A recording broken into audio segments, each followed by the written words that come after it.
Era una tarde de sábado de marzo cuando todo sucedió. La casa estaba medio arreglada, olía a decoración mal terminada, serpentinas aún dentro de su paquete, el pastel cerrado en la caja del servicio a domicilio y el nieto corriendo entre sillas apiladas. Ella llegó 15 minutos antes, como siempre lo hacía, cargando un vino tinto del Valle de Guadalupe que a Emilio le encantaba. Vestía un vestido sencillo, azul marino, el cabello recogido con cuidado y llevaba en las manos una sonrisa tímida y sincera. Era el cumpleaños número 38 de su hijo, y aunque no estuviera invitada oficialmente, quiso creer que todavía tenía cabida allí, que su presencia sería bien recibida como siempre lo había sido a lo largo de toda su vida. Después de todo, era madre. Siempre lo había sido. Jimena la recibió con frialdad. Ni siquiera se levantó del sofá. Apenas desvió la mirada de la computadora portátil y dijo con voz seca: «Ah, ya llegaste». La madre sonrió de todos modos, intentando no aferrarse al tono. Extendió el vino con cariño, pero la nuera solo miró la etiqueta como si fuera un error. Cerró el portátil con un clic y se recostó en la silla. «Precisamente queríamos hablar contigo». Su tono era cortante, ensayado. Emilio no estaba en la sala. El nieto, Mateo, veía un dibujo en la tableta, ajeno a todo. «Todos estamos de acuerdo en que sería mejor que no participes de la fiesta. La energía ya no encaja. Él necesita paz». La mujer escuchó en silencio. Por dentro, algo se rompió, pero no lloró. Solo asintió con la cabeza. Depositó el vino sobre la mesa y salió tal como entró, con dignidad. Afuera, el sol seguía brillando, pero ella ya no veía nada con claridad. Caminó despacio hasta el auto, estacionado a media cuadra, con pasos firmes y expresión serena, como quien ha hecho esto antes. No era la primera vez que sentía el peso del desapego. Cumpleaños, decisiones escolares de Mateo, viajes, todo había empezado a ocurrir sin que la consultaran. En los últimos años se había visto convertida en alguien solo tolerada, casi como un favor incómodo. Pero ese día hubo algo definitivo en la manera en que Jimena habló. No fue solo desprecio, fue una especie de exilio informal, como si su maternidad tuviera fecha de caducidad. Sentada en el asiento del conductor, permaneció allí un rato mirando el retrovisor. Luego encendió el auto y se marchó sin prisa, sin bocinas, sin lágrimas. Al llegar a casa, dejó el vino sobre la encimera y se quitó los zapatos con cuidado. El departamento era pequeño, silencioso, pero lleno de presencia. Fotos antiguas, anotaciones guardadas, una mochila de Emilio con la etiqueta todavía adherida, guardada en el armario desde la secundaria. Se sentó a la mesa de la cocina y abrió el cajón inferior, de donde sacó un sobre pardo. Dentro estaban los comprobantes del viaje que había planeado durante los últimos 3 años. Valle de Guadalupe, 4 pasajes, hospedaje en una vinícola encantadora y un itinerario completo para una semana en familia. Había ahorrado cada centavo, recortó su propio plan de celular, prescindió de la manicura, vendió una pulsera antigua. Nada de esto era por vanidad, sino por amor. Pero Jimena nunca se lo contó a Emilio. Había interceptado todo, desde el correo de confirmación hasta el comprobante impreso. Y ahora sabía que eso nunca ocurriría, al menos no de esa manera. Permaneció ahí durante horas, mirando los papeles esparcidos frente a ella como si fuera posible, de algún modo, regresar el tiempo. Recordó el día en que decidió hacer el viaje. Fue después de una visita breve de Emilio y Mateo, cuando el niño mencionó que soñaba con ver uvas de verdad, directamente de la vid. Ella había anotado eso mentalmente. Investigó itinerarios, llamó a posadas, hizo simulaciones de costos, todo con discreción, porque sabía que a Jimena no le gustaba su entromisión. Desde el matrimonio de ellos, sintió que ocupaba demasiado espacio. Sus sugerencias eran recibidas con desdén. Sus palabras debían medirse como quien camina sobre cristales. Pero aún así persistió, no por ingenuidad, sino por esperanza. Creía que, al crear una experiencia juntos, podría reavivar algo entre ellos. Mostrar que aún era parte de la historia, que todavía había lugar para ella en el presente de su hijo, no solo en el pasado.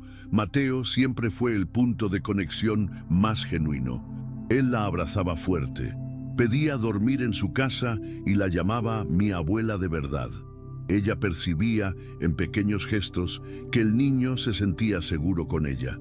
Quizás porque no exigía nada, no lo corregía todo el tiempo, o tal vez porque ofrecía una escucha silenciosa, sin competir. En cierta ocasión, Mateo le preguntó si algún día podrían viajar solo los dos, y ella respondió, «Claro, cariño, un día iremos». Aquello quedó grabado como una promesa. Ahora, mirando aquellos papeles que nadie había visto, sentía más que tristeza. Sentía duelo por algo que no sucedió, por la memoria que fue borrada antes de nacer. La exclusión de la fiesta no fue lo peor.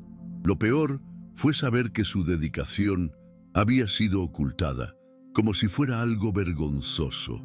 No se trataba de no ir a la celebración. Se trataba de haber sido retirada de la narrativa de la vida de Emilio, como si su historia ya no importara. A la mañana siguiente, aún con el sobre la mesa, recibió un mensaje inesperado. Era una foto enviada por Mateo. Mostraba el vino que ella había dejado en la casa de ellos, ahora olvidado en un rincón de la cocina, junto a bolsas de basura. La leyenda del niño decía, «Creo que es ese que dijiste que a papá le gustaba». Tardó unos segundos en entender. Luego sintió un nudo en el pecho, no de dolor sino de lucidez. Mateo se había dado cuenta. Incluso con sus pocos años de vida, había percibido aquel gesto. Eso no era solo una botella de vino, era memoria, era cuidado. Agarró el celular y respondió con delicadeza, «Sí, mi amor, fue un regalo especial, pero está todo bien». Y aún esforzándose por suavizarlo, sabía que no estaba bien.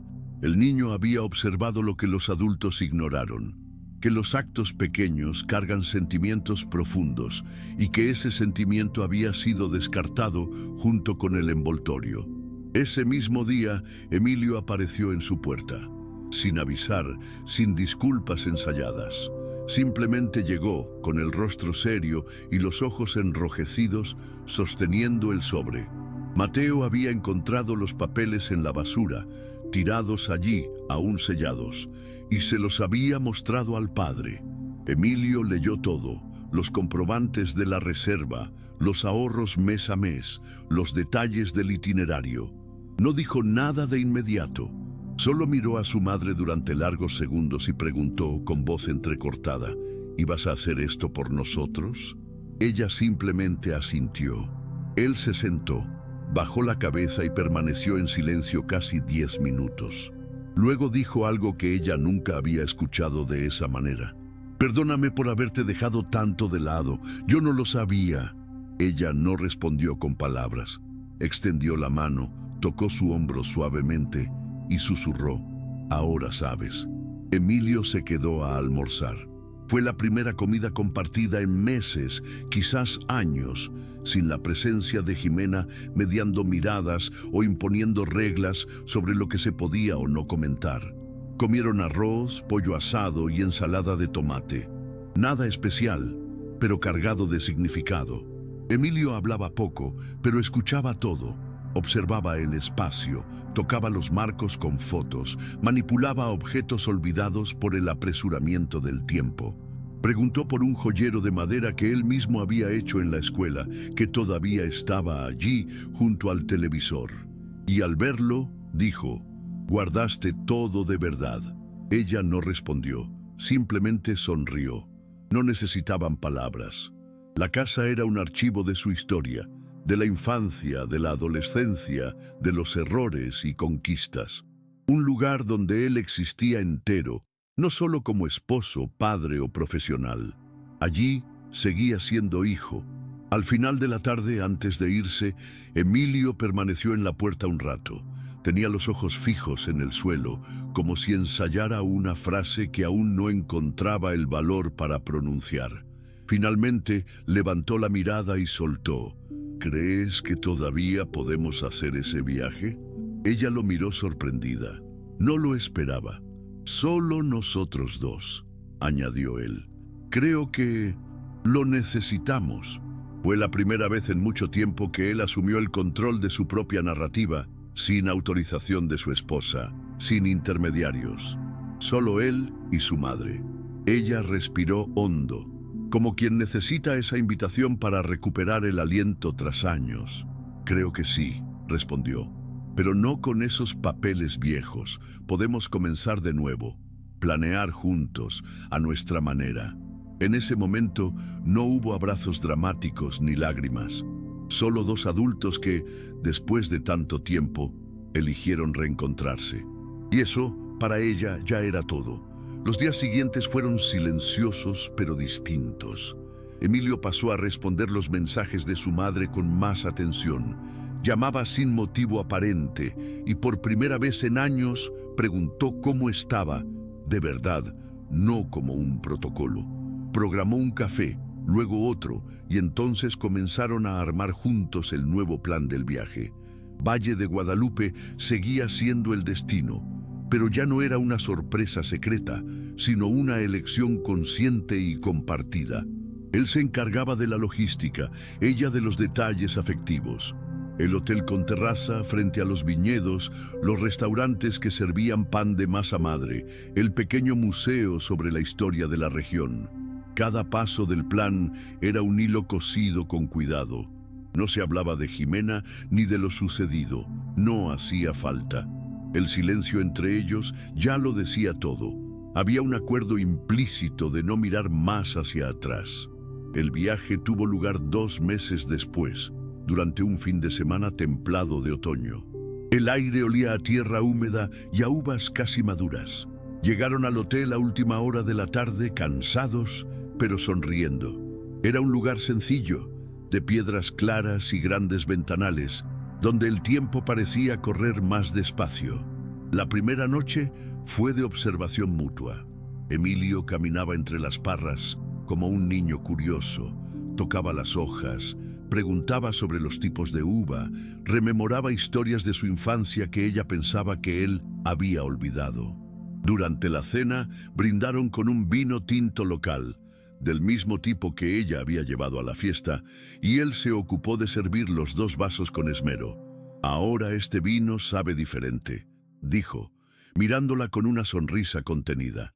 Ella solo alzó el vaso en respuesta. No necesitaban grandes discursos, la presencia era suficiente.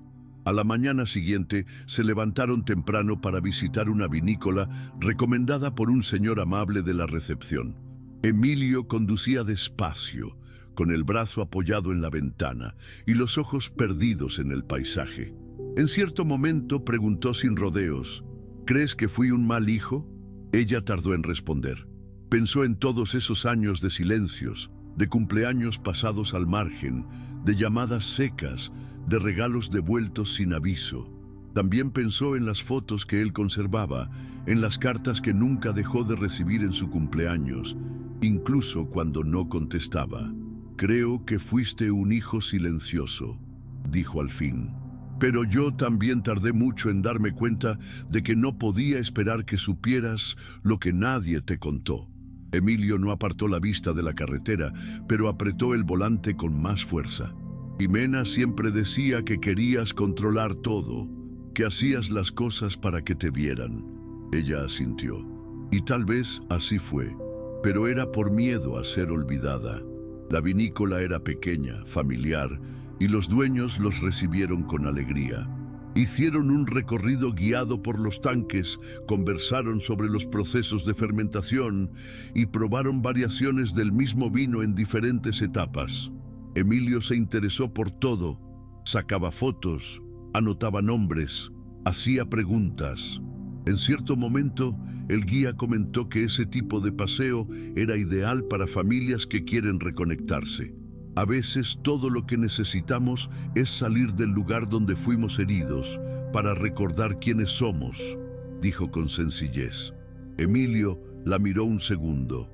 Ella entendió el mensaje.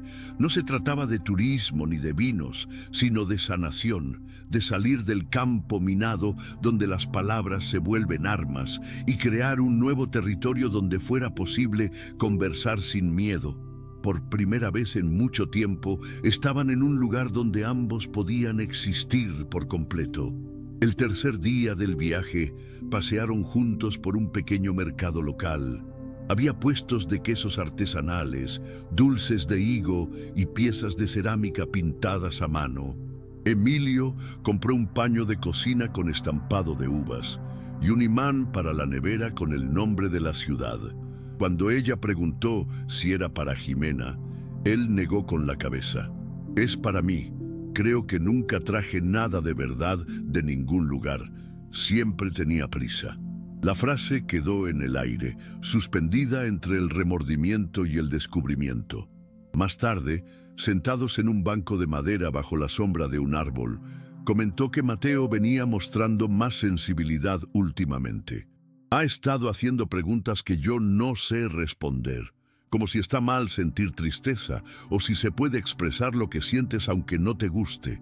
Ella respiró profundo antes de responder. Puedes enseñarle a ser fuerte, pero no a ocultar. Eso lo aprendí demasiado tarde.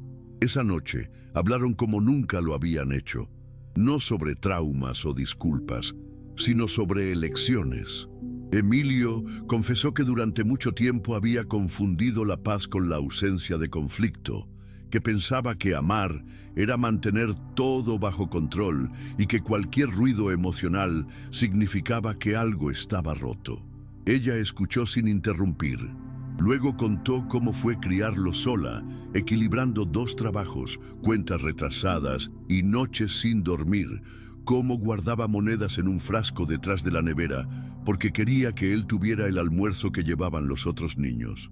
Él guardó silencio. Luego dijo, nunca supe eso.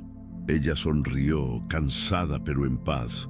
Muchas cosas que hace una madre, el hijo solo entiende después. Y en esa frase había más verdad de la que él estaba preparado para admitir. Pero no hacía falta. Bastaba con estar allí, escuchando. Al regresar del viaje, algo había cambiado entre ellos. No era visible para los demás, pero quien mirara con atención lo notaría. Emilio empezó a mirar a su madre con más calma, con menos prisa. En la despedida del aeropuerto, la abrazó sin prisa y prometió llamar en cuanto llegara, y lo hizo. Al día siguiente, Mateo apareció con un dibujo hecho en casa, un viñedo con 4 personas tomadas de la mano. Al lado de las figuras, escribió con letras torcidas: yo, papá, abuela y el cielo con uvas. Cuando Emilio lo vio, permaneció en silencio unos minutos, sujetando el papel. Su madre no preguntó nada. Él mismo dijo en voz baja: creo que él entendió más de lo que nosotros. Ella asintió. Los niños tienen una forma silenciosa de captar lo esencial, y Mateo estaba enseñando más de lo que aprendía. Era como si con ese dibujo hubiera oficializado que la abuela formaba parte de su mundo, que ya no podía ser excluida. Poco después, Jimena notó el cambio. Intentó retomar el control de las decisiones familiares como lo hacía antes, pero encontró en Emilio una resistencia serena. No hubo peleas, solo límites. Él empezó a decir no con más naturalidad, a defender pequeñas decisiones como visitar a su madre los domingos o invitarla a los almuerzos escolares de Mateo. No se trataba de romper con su esposa, sino de reencontrarse consigo mismo. Jimena no le gustó. Intentó argumentar, descalificar, diciendo que todo aquello era chantaje emocional de la suegra. Pero Emilio no retrocedió. Por primera vez se puso en su lugar sin gritar, sin acusar, solo diciendo: quiero que mi hijo crezca con memoria. Y para eso él necesita saber de dónde viene. Aquello cerró la conversación, y aunque no hubo aplausos ni grandes demostraciones visibles, Fue uno de los actos de coraje más grandes de su vida. Con el tiempo, la madre volvió a participar en momentos sencillos, recoger a Mateo en la escuela de vez en cuando, ayudarlo con un trabajo de arte, preparar un pan de maíz que él decía que era mejor que el de la cantina. Emilio observaba estas interacciones con mezcla de alivio y arrepentimiento. Se daba cuenta de cuánto había dejado a su madre al margen, confiando demasiado en versiones prefabricadas de la realidad sin cuestionar. Ella, por su parte, no exigía nada, solo hacía presencia, un café preparado a la hora adecuada, la toalla doblada con cuidado, las preguntas que no invadían pero demostraban interés. Mateo también estaba más suelto, comenzó a dibujar más, a conversar sin miedo a ser reprendido. Y Emilio ahora escuchaba todo, incluso lo que no se decía en voz alta. Una tarde, durante una visita a casa de su madre, Mateo pidió ver las fotos del viaje. Se sentaron los tres en la sala y ella trajo una caja con álbumes, notas y pequeños objetos guardados. El tapón de una botella, una servilleta con garabatos, el recibo de una tienda de cerámica. Emilio miraba todo con atención. Era un archivo de afecto, silencioso, sin marcos dorados. Mateo señalaba y hacía preguntas, curioso por cada detalle. En cierto momento sacó el sobre antiguo del primer viaje, el que había sido desechado, y ella dudó, pero permitió que él lo abriera. Al ver los nombres, las fechas y los valores escritos a mano, el niño preguntó: «¿También ibas a traerme, abuela?». Ella sonrió con los ojos húmedos. «Sí, cariño, porque ese sueño era para los 4. Pero no pasa nada. Todavía hay mucho tiempo para soñar de nuevo». Y en ese instante, el pasado dejó de doler. Se convirtió en recuerdo. A la semana siguiente, Emilio apareció solo en casa de su madre, algo que no hacía desde hacía muchos años. Traía consigo una botella del mismo vino que ella había llevado el día de la fiesta, la original, ahora comprada por él. «Creo que necesitamos conservar un nuevo comienzo», dijo, entregándole la botella aún con el lazo de la tienda. Se sentaron en la terraza, donde el viento traía olor a flor de azahar del jardín del vecino. Él habló acerca de la terapia que había comenzado por su cuenta, sin presiones. Contó que estaba comprendiendo las repeticiones familiares que cargaba, los pesos que consideraba normales.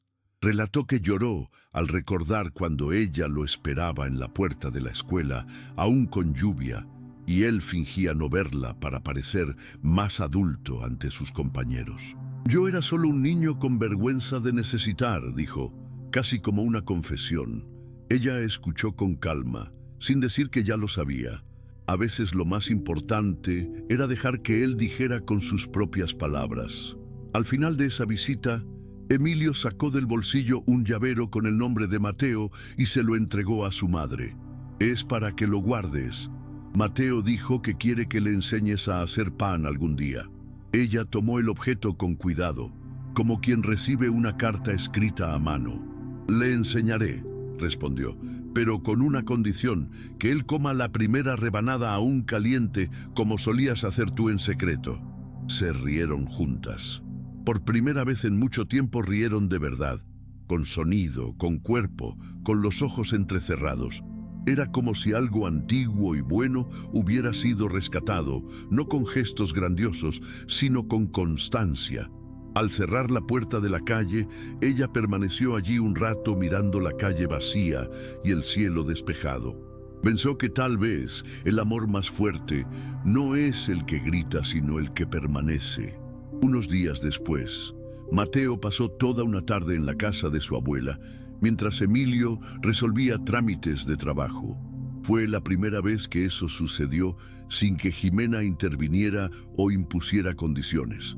Pasaron horas en la cocina. El niño insistió en preparar pan y ella dejó que eligiera los ingredientes, aunque eso resultara en una mezcla algo extraña de pasas y coco rallado. La cocina quedó cubierta de harina y Mateo reía a carcajadas cada vez que fallaba una medida.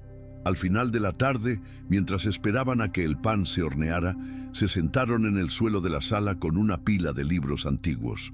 Mateo señaló una foto de ella con Emilio todavía pequeño, en la orilla de una playa. «Papá sonríe diferente cuando está contigo», dijo sin más, con naturalidad. Ella miró la imagen, sorprendida por la observación. «Es porque aquí él puede ser quien es. Y tú también, mi amor». Mateo apoyó la cabeza en su hombro y susurró: «Entonces quiero venir siempre aquí». Emilio llegó al comienzo de la noche y los encontró a ambos dormidos en el sofá. Al verlos, se quedó parado un rato, simplemente observando. La mesa estaba dispuesta con cariño, el pan recién horneado aún humeaba y el ambiente olía dulce. Tomó una foto de la escena sin hacer ruido. Sabía que no era solo un registro, era una prueba viva de que todavía había tiempo, de que la historia podía reescribirse. Despertó a ambos con besos suaves y ayudó a poner la mesa. Cenos juntos. Mateo contó todo lo que había aprendido, incluso los errores, y cuando la madre dijo que la receta del pan no era nada tradicional, Emilio respondió riendo: «Ni nuestra historia lo es, pero está mejorando». Ella asintió. Eso era. No se trataba de corregir el pasado, sino de elegir qué hacer con el presente. A la semana siguiente, Emilio llevó a su madre a la escuela de Mateo para una presentación por el Día de las Familias. La invitación había sido hecha directamente por el nieto, que pidió que ella se sentara en la primera fila, justo donde yo pueda verte sonreír. La escuela estaba llena y, entre padres, madres, abuelos y hermanos, ella se sintió pequeña, como quien durante mucho tiempo fue olvidada en la lista. Pero ese día no, se sintió completa. Cuando Mateo entró con los otros niños, sosteniendo un dibujo de una casa y 4 figuras bajo una parra, la miró directamente y la saludó con vigor. Emilio, a su lado, tomó su mano discretamente. «Gracias por no rendirte conmigo», dijo en voz baja, casi en un susurro. Ella no respondió con palabras, solo apretó su mano de vuelta. Fue un gesto sencillo, pero decía todo lo que había que decir. Tras la presentación, mientras caminaban hacia el auto, Mateo pidió pasar primero por casa de la abuela. «Solo un ratito», dijo. Emilio miró el reloj, luego a su madre y asintió. «Hoy es domingo. Y domingo también es tuyo». Esa frase se quedó con ella el resto del día. En casa, Mateo se lanzó en el sofá como quien ya conociera el lugar de memoria, y de hecho, así era. Comenzó a esparcir juguetes por el suelo, pidió jugo y preguntó si podían mirar el álbum de nuevo. Emilio ayudó a ordenar la cocina, sin prisa, mientras ella lavaba los platos. Era una escena cotidiana, pero cargada de un tipo de reparación que no se anuncia, solo se siente.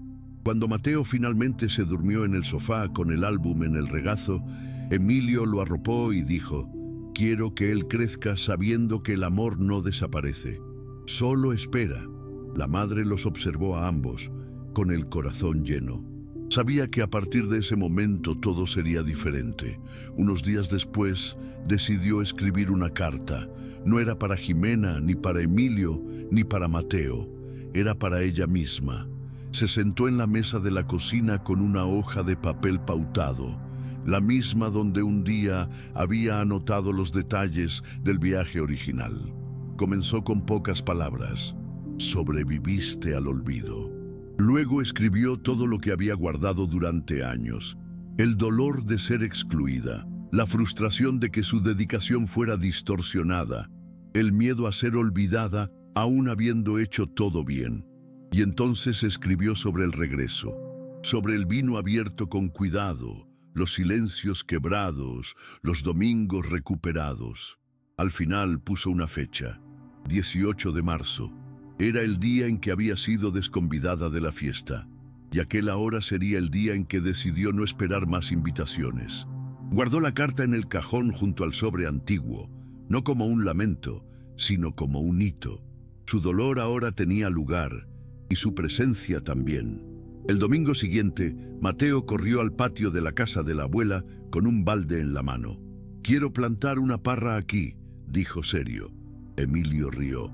Creo que necesitaremos más espacio. Pero ella respondió sin dudar. Le encontraremos un lugar. Y en esa tarde, con las manos sucias de tierra, las rodillas raspadas y el olor de la infancia de vuelta en el aire, su historia ganó una nueva raíz. No era perfecta ni estaba libre de cicatrices, pero era la de ellos. Cuando el sol empezó a ponerse, Emilio tomó la cámara y les sacó una foto a ambos juntos. Luego pidió que la madre se incluyera en la imagen. Por primera vez, ella no se esquivó. Sonrió, se agachó hasta quedar al lado de Mateo y dijo: «Un día este lugar también será tuyo». Y en ese instante, el amor no necesitó explicarse. Simplemente floreció de la manera más simple y bella posible, presente. El lunes fue al mercado del vecindario y compró un marco sencillo de madera clara.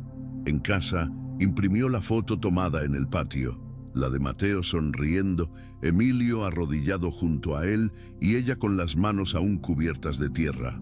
Eligió el centro de la pared de la sala, justo encima del aparador donde antes estaban recuerdos antiguos. Colocó el cuadro allí como quien afirma: «Esta es la memoria que elijo conservar». No era una venganza contra el pasado, sino una forma de decir que aquello que construyó con esfuerzo y afecto, aunque no fuera visto, ahora ocupaba un lugar de honor. Ya no temía ser olvidada, ni tener que justificarse. Lo que importaba estaba allí, los tres juntos, miradas entrelazadas, la historia reanudándose de adentro hacia afuera. Esa noche se sentó en el sofá con una taza de té y respiró profundo. Pensó en cuántas veces dudó de sí misma, en cuántas noches se preguntó si aún era necesaria, si aún era amada.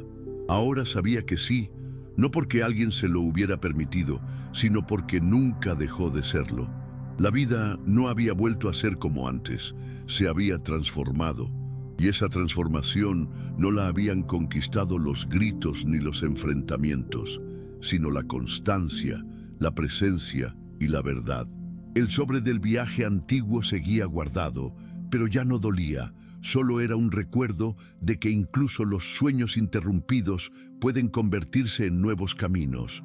Al escuchar una notificación en el celular, sonrió. Una nueva foto de Mateo con la leyenda: «Abuela, nuestro pan quedó increíble hoy». Miró la pared hacia el marco y susurró para sí: «Terminé». Pero no era el final de la historia, sino el comienzo de todo aquello que durante tanto tiempo creyó haber perdido.